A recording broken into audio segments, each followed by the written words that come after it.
Nasa 500 tao ang nasawi sa pagsabog na naganap sa Al-Ali Baptist Hospital sa Gaza Strip. Marami dito ay babae at bata. Isa ring eskwelahan na pinapatakbo ng United Nations na naglalaman ng mga refugees ang sumabog. Ayon sa Palestinian official, kagagawan umano ito ng walang tigil na Israeli air attack sa Palestinian enclave.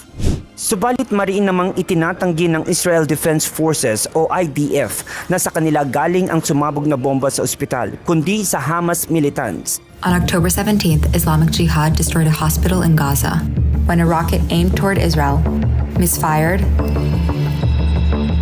and landed in Gaza. Ayon pa sa IDF, hindi rin ito ang unang pagkakataon na may rockets na pumalang makarating sa Israel mula sa Hamas. While thousands of rockets are fired toward Israel, rockets fail.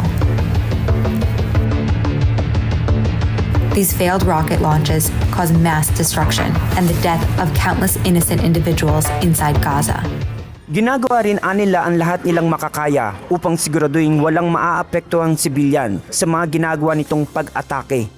Kinundina na ng World Health Organization at ilang mga bansa gaya ng Jordan, Saudi Arabia ang di umano'y pag-atake nito sa ospital sa Gaza. Ayon pa sa ilang mga otoridad, ang pag-atake raw na ito ay hindi makatao, isang war crime at labag sa international law. Nakiramay din si US President Joe Biden sa mga nasawing pasyente, medical staff at mga inosenteng nadamay sa trahedyang ito. Inaasahan naman pupunta ang US leader sa Israel sa darating na Miyerkules.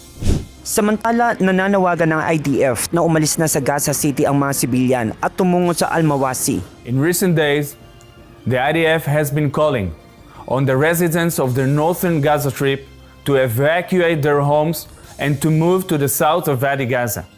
These measures were taken to protect them. We recommend moving to open areas in western Khan Yunis, and if necessary, international humanitarian aid will be sent there. Pagbobotohan na ng United Nations Security Council ang isang Brazilian drafted resolution kung saan kinakailangan ng humanitarian process sa gitna ng gulong nangyayari sa pagitan ng Israel at Hamas. Layo nitong magkaroon ng ceasefire sa gera upang mabigyan ng access ang humanitarian aid na makapasok sa Gaza Strip. Pag-uusapan din ng 15-member council ang hospital blast sa Gaza na ikinasawid ng daang-daang tao. Rachel Bolivar, UNTV News and Rescue.